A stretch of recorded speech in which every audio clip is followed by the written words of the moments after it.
All right, welcome back everybody. In this video we are going to be discussing information from Unit 1, Section 3 of AP Calculus, estimating limit values from graphs. Okay, so today in this video what we're going to do is we're going to look at how we estimate limit values from graphs. We're going to introduce you to a new concept, one-sided limits, and we're going to do a bunch of examples as far as how we find limit values from graphs. Now, yesterday we talked not yesterday, in the last video, we talked very briefly about how to find the limit from a graph. So what I'd like you to do right now, before we go on, is go ahead and pause this video for a few moments and try to answer the questions in example 1. Okay, I'll give you a few seconds to go ahead and pause the video, and I'll be back with you in a moment.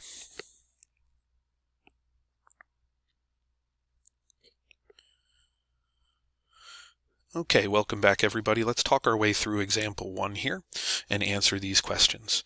Part A, what is the limit as x approaches -2? So what we're thinking here is what happens to the to the y value as x gets closer and closer to -2. So what I'm going to do is I'm going to imagine myself, standing on this graph. I talked about this a little bit in the last video. I'm going to imagine myself standing on this graph and walking along the graph closer and closer to where x is -2. And I'm looking at what happens to the y values. From the right-hand side, the y values are going down in this direction. From the left-hand side, the y values are coming up in this direction. And they seem to be approaching a value of -1 as x gets closer to -2. And so that's what we're going to choose as our limit.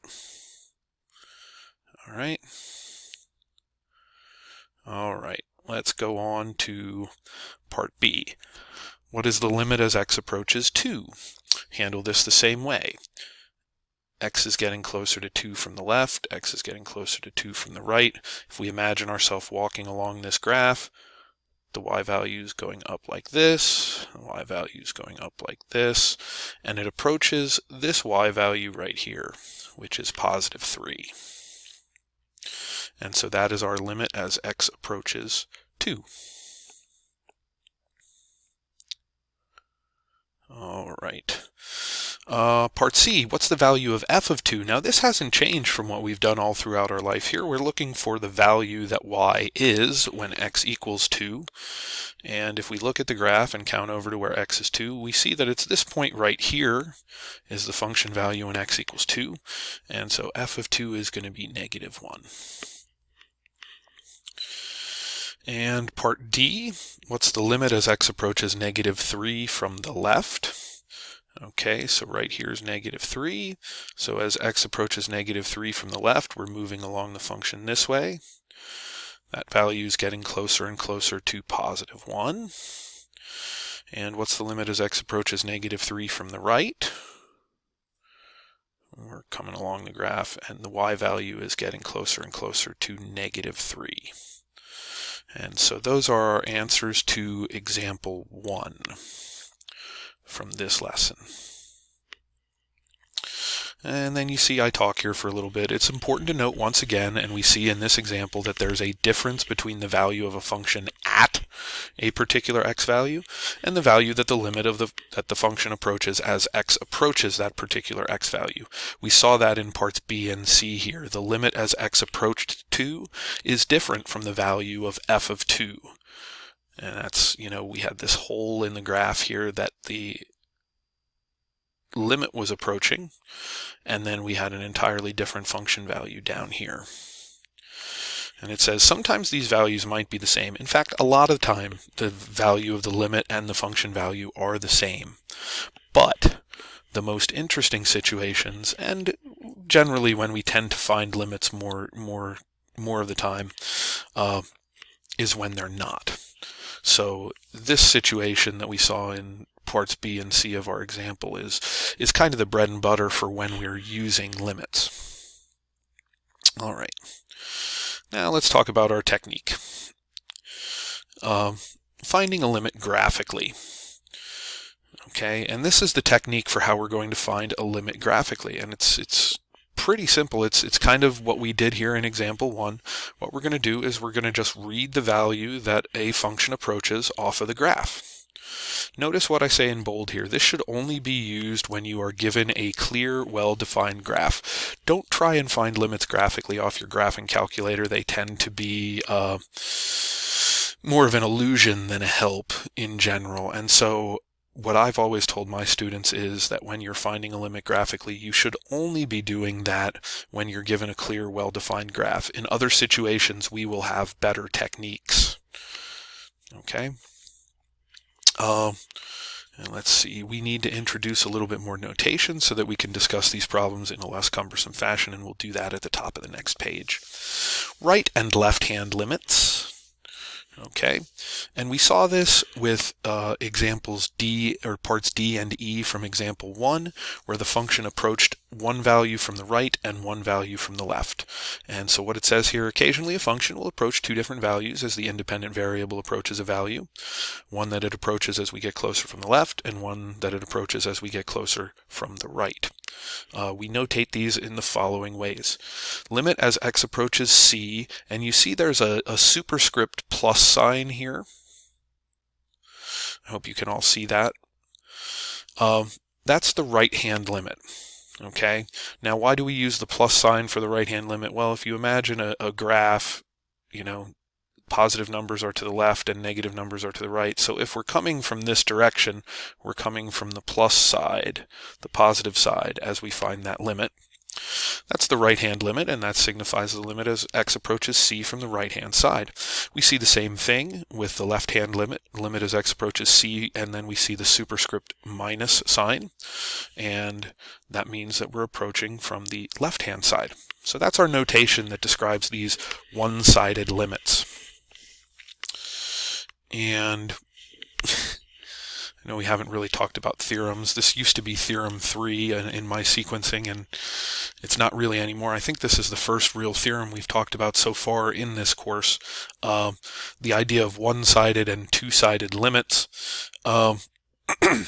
It says a function f of x has a limit as x approaches c if and only if the right-hand and left-hand limits at c exist and are equal. So if we write this in symbolic notation, you know, the limit as x approaches c of f of x is equal to L, you should recognize that that symbol means if and only if the limit as x approaches c from the right equals L and the limit as x approaches c from the left equals L. Both of those have to be that same value in order for the overall limit to equal that value. What happens if the left-hand limit and the right-hand limit are different? Well, then we will say that the limit does not exist. You know, suppose we get that the limit as x approaches c from the right is 5 and the limit as x approaches c from the left is 2. Since those two values aren't the same, that means that the overall limit does not exist. And we'll just write does not exist, or actually I'll let you abbreviate it DNE. Okay, so let's go ahead and we'll move on to example 2. What I'd like you to do right now is go ahead, pause the video for a few moments, and take your own opportunity to try to answer these questions in example 2. Find these limits, and we'll be back with you in a few seconds to go over the answers to these limits.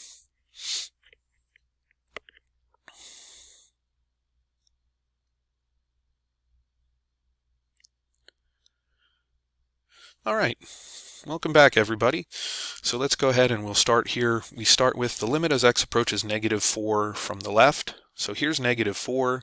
We're approaching -4 from the left. If we look at the graph as we get closer to -4 from the left, it's approaching a value of -2. Limit as x approaches -4 from the right. We do the same thing, walk along the graph towards x equals -4 from the right. Again, this limit is approaching -2. And now since the left-hand limit and the right-hand limit are the same, in part C we can actually find the value of the limit as x approaches -4 of f of x, and that is going to be -2. Part D asks us for the value of the function at -4. And so here we're actually looking for where the point is on the function at that value. And so that's going to be right here at this point right here, and we've got a y value of 3. Notice the difference between the limit and the function value there. All right, let's go ahead and look at e. Limit as x approaches -3 from the left. I need to clear off some of my ink here. Limit as x approaches -3 from the left. So here's -3. As x gets closer and closer to -3 from the left, the function value is dropping down this way. We will say that this is either -infinity. Sometimes we'll notate this as does not exist, but I like to use -infinity and positive infinity when it's possible in discussing these limits. The limit as x approaches -3 from the right, we're coming this way, and the function value is going to approach positive infinity. And then the overall limit, the limit from the left and the limit from the right are not the same. One approaches -infinity, the other approaches positive infinity. So we're going to say that this limit does not exist. And then last thing, we're going to do the limit as x approaches 4. Over here is 4. Limit as x approaches 4 from the left. We're walking along the function value. The y value is getting closer and closer to 2 as x approaches 4 from the left. As x approaches 4 from the right, the y value is getting closer and closer to 4. So in part J, when we find the limit as x approaches 4 of f of x, we would need the left-hand limit and the right-hand limit to be the same. They are not, and therefore we are going to say that the limit as x approaches 4 does not exist. All right, that's it for today's video. The next page is some practice problems for you to go ahead and do. And then there's also my AP assignment tied to this. So those of you who are my students, you want to make sure you complete that on time. All right, thanks for joining me. See you again next time when we will introduce material in Unit 1, Section 4. Have a great rest of your day.